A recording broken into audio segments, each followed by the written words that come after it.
내가 쓰는 한 달의 생활비를 여러분들이 이렇게 놓고 봤을 때 반드시 써야 되는 필수재가 있고요. 있으면 좋은데 뭐 안 써도 되는 사치재가 있죠. 그러면 사치재의 비중과 필수재의 비중을 놓고 봤을 때 저는 이렇게 봐요. 20대 때는 20%, 30대 때는 30%, 50대는 한 50%. 사치재가 그 정도 되는 거, 그 정도 돼야 된다고 봅니다. 근데 거꾸로 얘기해서 내가 지금 20대, 30대인데 아직 내가 돈이 하나도 없고 경제적 안정을 이루려면 뭔가 자본을 쌓아나가야 돼. 아무런 기반이 없는데 내가 한 달에 쓰는 돈의 7, 80%가 사치재다. 그럼 그건 문제 있는 거죠.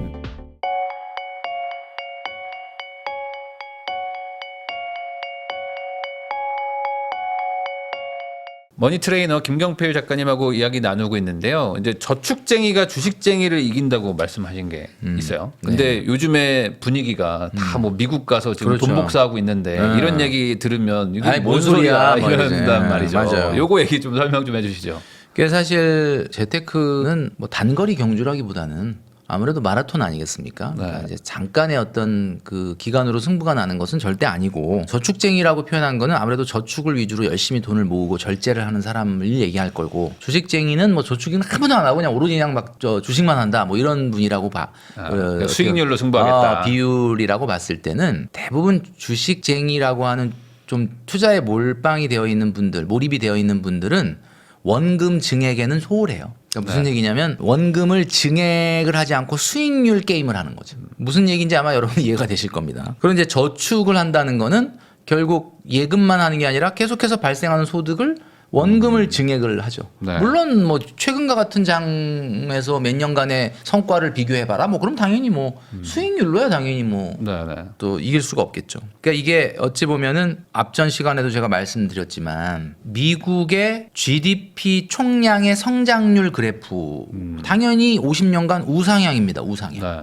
그리고 지금 미국의 나스닥이나 S&P 500 지수의 그 그래프도 우상향. 근데 요거를 이렇게 기울기를 그래프를 딱 맞대어 보면은 재밌는 게 기울기가 거의 대부분 기관에서 비슷해요. GDP 총량이 빠르게 늘어나는 구간에는 주가도 좀 같이 비슷하게 같이 올라가고 네. 조금 완만해질 땐 좀 같이 완만해. 이게 원래 그렇잖아요. 네. 그런데 말도 안 될 정도로 괴리가 생기는 시기가 있거든요. 그러니까 뭐냐면 이런 거예요. 예를 들면 그냥 GDP 총량이 늘어나는 기간은 그냥 별로 특별히 안 늘어났는데 그냥 주가만 미친 듯이 오른 기간. 이게 네, 대표적으로 나스닥 지수 같은 경우에 한 3번, 4번 정도 50년간 나타나는데 첫 번째 괴리가 언제 나타났느냐면 제가 전 시간에도 말씀드렸지만은 바로 닷컴 버블이 있었던 2001년, 2002년. 그때 어떻게 되냐면 그러니까 한마디로 GDP 성장률의 그래프는 이렇게 완만한데 주가만 이래요. 그럼 이게 이상하잖아요. 네. 그랬더니 결국은 그게 다시 해소가 됩니다. 그러니까 이렇게 뾰족했던 것이 다시 낮아지는 거죠. 그리고 두 번째로 말도 안 될 정도로 괴리가 나타났던 게 바로 2021년도 여러분 코로나 시기였습니다. 그때 아시겠지만 오히려 GDP 성장률의 그래프는 오히려 빠져. 근데 주가는 거의 수직 상승을 해요. 네. 그럼 이게 언제 조정을 받아서 다시 제자리로 수렴을 하느냐? 22년도에 제자리로 다시 수렴을 하는 거예요. 자, 이번에 지금 발생하는 AI 버블이라고 볼 수 있죠. 지금 이런 것들의 현상이 나스닥에 지금 미국의 GDP 성장의 기울기는 약간 이러거든요. 요 그림이 요런 정도. 근데 지금 나스닥은 또 이러거든. 또 이러거든 지금. 네. 근데 이거는 그럼 언제 해소될 거냐? 그럼 모르죠. 그러나 역사가 증명하건대 GDP 성장률의 기울기와 주가 성장의 기울기는 괴리가 생기면 시차를 두고 당장은 아닐지라도 어떻게든 해소는 돼 왔던 게 역사예요. 네. 그럼 그 얘기는 지금 주가는 정상적이지 않고 굉장히 오버슈팅 돼 있는 것만은 분명하다. 다만 뭐 주식 투자를 하시는 분들이 그걸 몰라서 주식 투자를 하는 게 아니죠. 그분들도 알죠. 그렇지만 계속해서 주가가 이렇게 오버슈팅이 될 수밖에 없는 상황은 계속해서 유동성이 공급이 되고 있기 때문에 그래요. 주식시장에. 그 유동성이 어디서 오느냐? 앞으로 그 유동성이 주식시장에 더 공급될 거라고 생각을 해서 펀더멘탈의 측면에서는 당연히 굉장히 가격이 오버슈팅 돼 있는 거 알지만 나는 그럼에도 불구하고 투자를 하는 거다. 뭐 이렇게 얘기를 하시는 거죠. 뭐 저도 그 말 이해합니다. 네. 그러나 어쨌든 이 괴리가 언젠가는 다시 정상으로 수렴할 날이 온다. 그렇기 때문에 최근에는 그래서 이제 미국 주식에 대한 세에 들어가지고 네. 약간은 뭐 폭락 관련된 그런 뭐 좀 약간 유튜버들도 있더라고요. 약간 좀 조정도 좀 네, 받고 조정이 그래요, 지금. 뭐 네. 이런 그런 얘기가 있는데 뭐 과거에 코로나 2022년도나 닷컴 버블 해소됐을 때처럼의 뭐 급격한 그런 해소까지는 모르겠지만 분명히 이 상태에서 또 계속 수직 상승을 하기는 쉽지 않은 것만은 분명하다. 그래서 제가 한 달 전쯤에 제 유튜브에서 뭐라고 얘기를 했냐면 그렇게 굳이 주식 투자를 하려면 그냥 아싸리 국내 주식을 해라. 왜냐하면 역사상 원달러 환율이 5년 연속 원달러 환율이 오른 적은 없었어요. 지난 50년간. 그러니까 네. 이게 모든 게 다 사이클이니까 확대되면 좀 이따 좀 축소되고 하는 그렇죠. 거지. 어떻게 5년 내내 달러가 강해진다는 건 쉽지 않다. 그리고 이제 웬만큼 악재란 다 나왔다. 뭐 여기서 이제 뭐 대단한 뭐 진짜 깜짝 놀랄 만한 무슨 탄핵 같은 뭐 희한한 정말 예상을 못한 악재가 터지지 않는 한은 지금 현재 미국 주식의 PBR이 4.63이고 작년 말 기준으로 네. 국내 주식이 0.83인데 0.83 진짜 낮은 건데. 이거는 정말 제가 봤을 때는 네. 4.63도 이상한 거지만 이게 0.83도 이상한 거거든요. 그래서 네. 굳이 뭐 진짜 주식 투자 좀 해야 된다면 오히려 성장의 관점보다는 가격의 관점으로 국내 주식을 좀 하라라고 얘기했는데 아직 뭐 제가 말한 것이 뭐 맞는 말이었네라는 정도의 상승은 없었지만 그래도 뭐 요즘 최근 조금 그래도 뭐 연초에 약간, 또 좋아졌어요. 조금 네. 그게 이제 저가 매수가 들어오는 것 같은데 그래서 하여튼 정답은 없는데 말씀드리자면 이제 뭐 약간 극단적인 비교일 수 있지만 예전에 우리 이소부화에도 보면은 거북이와 토끼 중에 누가 네. 이겼느냐 그러면 결국은 거북이가 이겼잖아요. 네. 그러니까 여러분 하여튼 제가 봤을 때는 너무 과도한 위험 자산으로의 몰입과 에너지 낭비는 그렇게 도움이 안 된다. 그런 차원에서 말씀드립니다. 요즘에 그 젊은 세대는 아니면 이제 뭐 인터넷 여론은 뭐 거의 뭐 미국 주식에 올인한다. 약간 신앙이죠, 신앙. 지금 종교지, 종교. 나스닥은 신이야 뭐 이런 사람들 아, 지금 맞아요. 정말 많긴 많아요. 뭐 코인은 신이야 뭐 이러고 있는데 이게 또 예전에도 그랬더라고요. 뭐 그럼요. 예전 닷컴 버블 때도 뭐 인터넷이 다 세상을 바꾼다 이런 얘기도 있었었고. 인터넷이 세상을 바꾼다 그래서 그런 일이 있었고 지수가 70, 80% 빠지고 종목이 90% 빠진 일이 있었는데 지금 AI가 세상을 바꾼다라고 네. 했고 젠슨 황이라는 사람이 나와서 하는 말이 할 때마다 뭐 주가가 오르락 내리락 하지 않습니까? 네. 세상이. 그런데 AI가 세상을 바꾼다. 인터넷이 세상을 바꾼다가 안 이루어졌느냐? 이루어졌잖아요. 인터넷이 세상 바꿨잖아요. 그럼 AI가 세상 바꾼다. 글쎄 저는 인터넷이 세상 바꾼다만큼 진짜 바꿀지는 저는 솔직히 잘 모르겠는데 생각보다는 시간이 좀 걸릴 거라고 보고 있고요. 전 개인적으로. 네. 근데 어쨌든 뭐 언젠간 바꾸겠죠. 바꾸느냐 안 바꾸냐의 문제가 아니다. 이거는 닷컴 버블이 해소될 때도 인터넷 세상 바꾼다 그랬는데 바꾼 건 맞지만 해소됐거든요. 그러니까 여러분 너무 과도한 몰입. 그리고 이제 제가 이런 이제 좀 경계하는 이야기를 드리는 이유는 기존의 주식을 갖고 있는 분들이 들으면 상당히 기분이 좀 언짢으실 거예요. 근데 이제 네. 제가 안심을 좀 드리면 22, 23, 24년도에 미국 주식 사신 분들은 상관없어요. 제가 이제 경계하라는 거는 2022, 3년도, 4년도에도 안 샀는데 갑자기 이제 와가지고 예적금 잘하다가 아유 안 되겠다. 나도 그냥 전부 그냥 비트코인 아니면 무슨 저로 가야 되겠다. 미국 주식으로 사야 되겠다. 이런 어떤 태도 전환에는 좀 조심하셔야 된다라는 그런 말씀을 드리는 거죠. 네. 사실 투자에서 성공하는 것들을 보면은 결국에 남들이 다 관심 안 가질 때 막 정말 막 바닥을 기고 있어서 정말 아무도 안 쳐다볼 때 그때 들어가는 사람들이 보통은 돈을 벌긴 맞아요. 하는데 예. 사실 비트코인 100만 원 할 때 한 1억 사놓은 사람 아니면 다 비슷하다는 얘기가 그래서 나오는 건.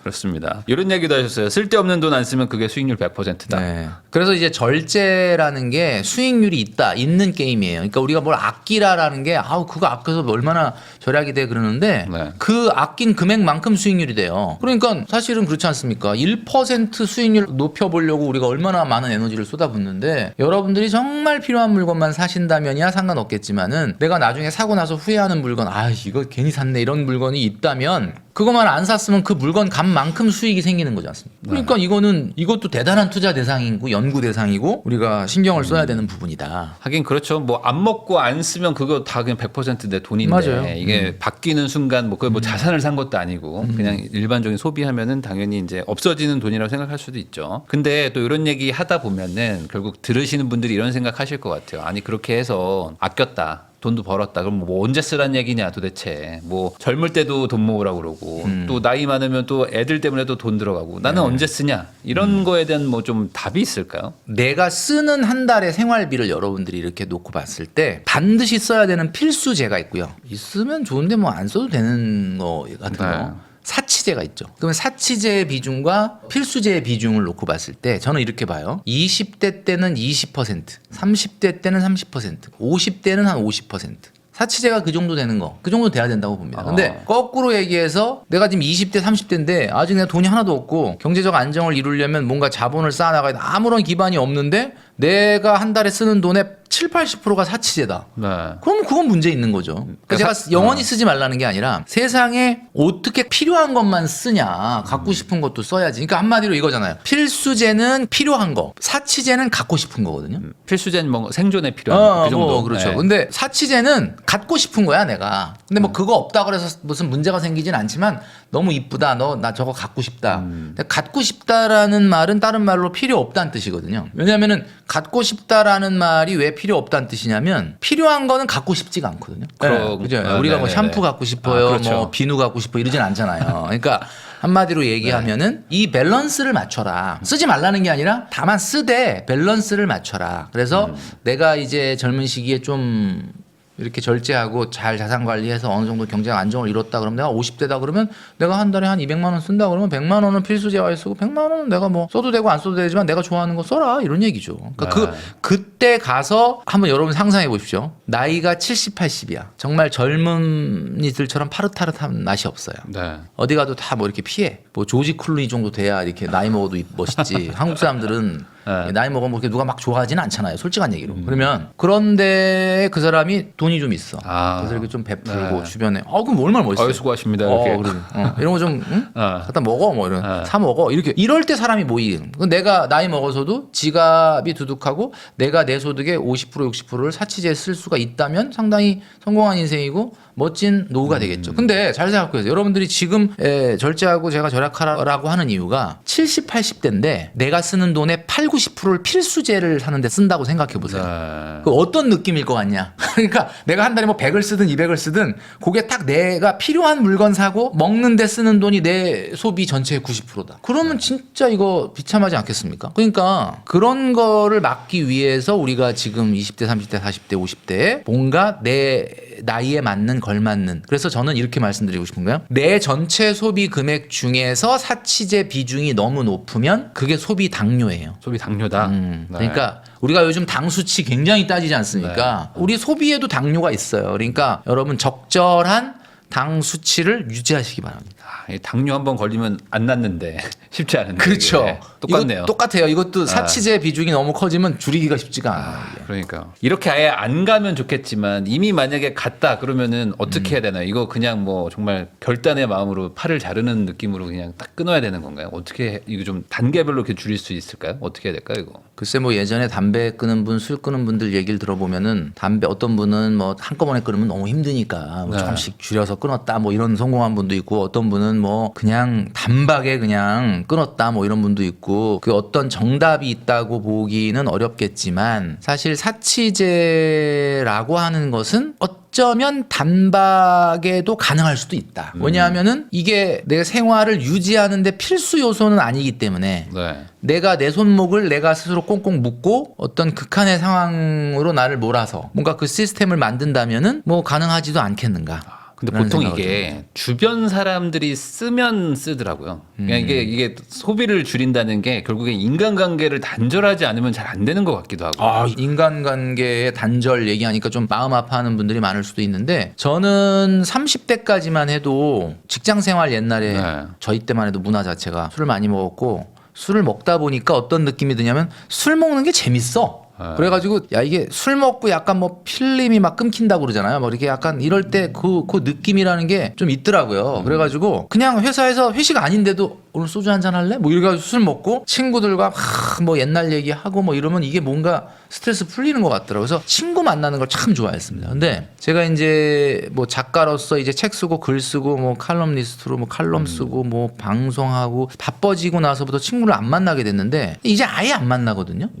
어쩔 땐 때로는 조금 그리울 때가 있죠. 뭐 그런 친구들 만나서 얘기하면서 말이야 서로 으쌰으쌰 하는 그런 기분 그리울 때가 있는데 저는 의도적으로 지금 안 만나고 있습니다. 그러니까 일부러 뭐 특별한 어떤 이슈가 있지 않으면 안 만나는데 오롯이 그게 나 자신에 대해서 집중할 수 있더라고요. 뭐 무슨 경조사가 있으면 보겠지만 막 일부러 막 뭐 특별한 토픽이 없는데 막 만나갖고 뭐 술 한잔 술 하고 한잔 하는 할래? 거. 뭐 이런 거는 안 하거든요, 의도적으로. 근데 그게 필요해요. 그러니까 나이 먹을수록 뭐 여러분들한테 당장 필요하다는 건 아닌데 저는 이게 한 40대 중반부터는 필요하다고 봅니다. 그래서 본인의 일터와 본인의 이제 평생 직장은 없어졌으니까 평생 직업만이 있을 뿐이거든요.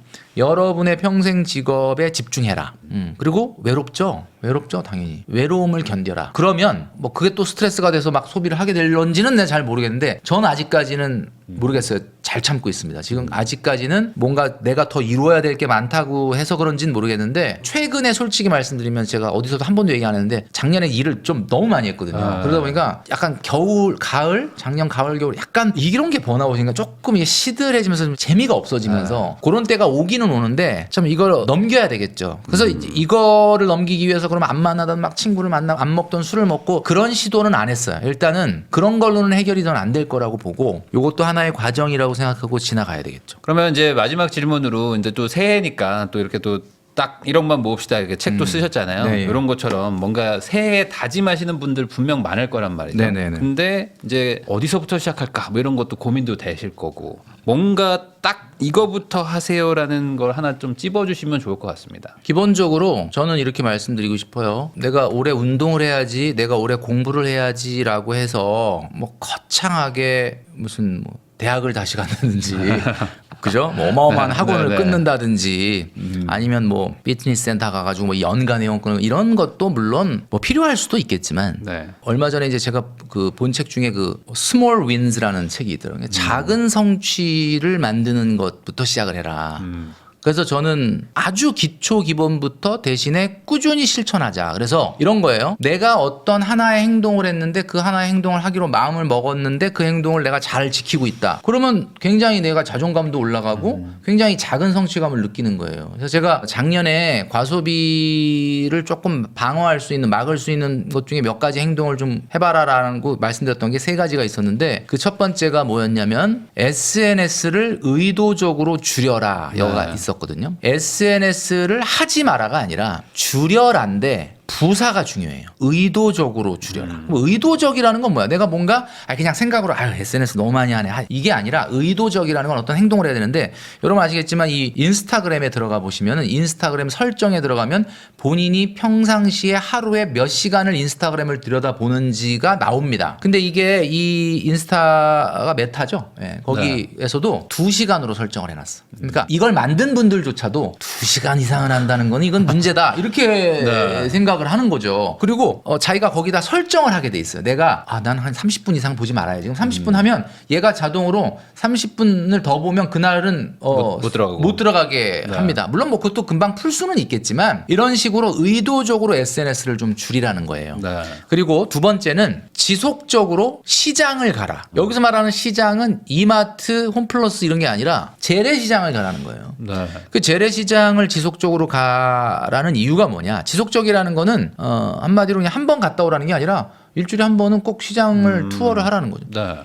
그렇게 되면 일단 배달과 외식을 좀 줄일 수가 있어요. 그래서 식재료를 직접 사고 네. 그리고 시장에 가서 내가 직장생활하면서 막 스트레스 받고 힘들죠. 정말. 그런데 시장에 이 추운데 나와서 장사하시는 상인들을 잘 보시면은 진짜 그 삶의 현장이라는 건 그분들은 정말 그 삶의 현장에서 얼마나 대단한 노력을 하고 계신 치열한 전쟁을 하고 있는 게 눈에 보이잖아요. 옛날에는 뭐 기분이 다운됐을 때 시장 가라 그랬지만 요즘은 기분 다운돼서 시장 가는 게 아니에요. 왜냐하면 요즘은 상인들이 워낙 표정이 좋지가 않아. 옛날처럼 막 소리도 안 질러. 그만큼 힘들다는 건데 가서 그렇지만 그분들의 삶의 현장을 보면서 나도 요즘 정말 대한민국에 안 힘든 분이 없지 않습니까? 좀 그런 것들을 한번 해보셔라. 그런 말씀을 좀 드리고 싶고 마지막 3번째는 새롭게 올해 좀 제가 생각을 해본 건데 한마디로 얘기해서 계속적으로 도서관을 가라라는 말씀드리고 싶어요. 네. 왜냐하면은 도서관을 제가 강의 때문에 많이 다니는데 도서관이 정말 깜짝 놀랄 정도로 요즘은 잘 돼 있습니다.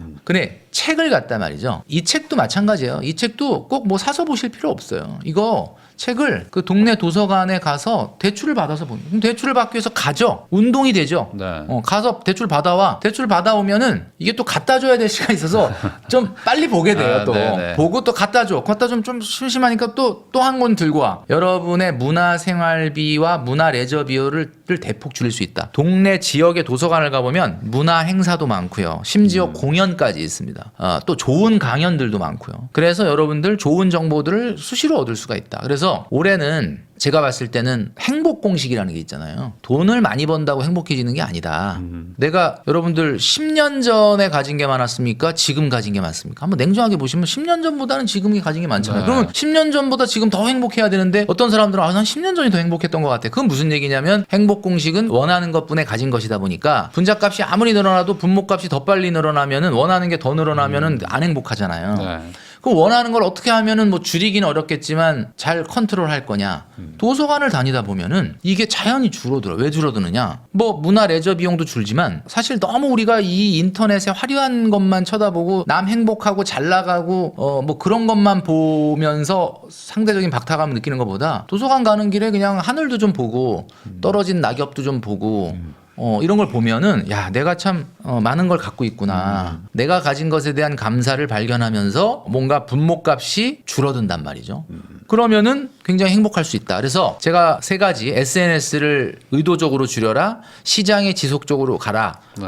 계속적으로 가라. 그리고 도서관에 한번 주기적으로 한번 가라. 요 행동만 올해 실천하셔도 여러분들이 아마 되게 풍성해지지 않을까라는 생각을 합니다. 저도 이 작가님의 마지막에 그 말씀하신 게 참 공감이 가는 게 결국에 사람은 빈 거를 채우려고 뭔가를 하는데 그게 꼭 물건이 아니라 소비가 아니라 어찌 보면 뭐 지식이나 어떤 이런 책에 대한 어떤 정보 같은 것들로 채우는 것도 충분히 그런 소비나 이런 것들을 좀 대체할 수 있지 않을까 생각도 좀 듭니다. 네, 지금까지 머니 트레이너로 활동하고 계시는 김경필 작가님과 함께 또 새해를 맞아가지고 어떻게 또 살아야 되는지 또 저축도 열심히 하고 앞으로 또 올 한 해 더 발전되는 방향이 뭘지 이야기해봤습니다. 귀한 시간 내주셔서 시청해주신 거 다시 한번 감사하다는 말씀 전하면서 저도 인사 나누도록 하겠습니다. 오늘 나와주셔서 감사드립니다. 네, 감사합니다.